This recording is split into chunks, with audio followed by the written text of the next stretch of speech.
In this video, I'm gonna show you how you can connect your phone to your Amazon Fire TV, and so that your phone is displayed here on the Fire TV like screen mirroring. And what we have to do is we go in the App Store, which is right here. You just click on that, and after the App Store is fully loaded, we click on the search option right here in the search menu, and we just gonna type in screen mirroring. So we have to type in this, or screen sharing, doesn't really matter. Then we click on it, and we have to download this app right here, which is called AirPlay. You just click on that, and as you can see, you can download it for free, and I already have downloaded.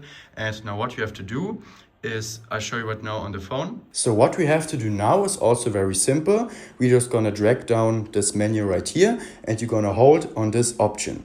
And there you will see your TV. In my case, it's this one. We're just gonna click on that and let it connect, our phone connect with the TV. And now actually, as you can see, I'm displaying my phone over here in the TV.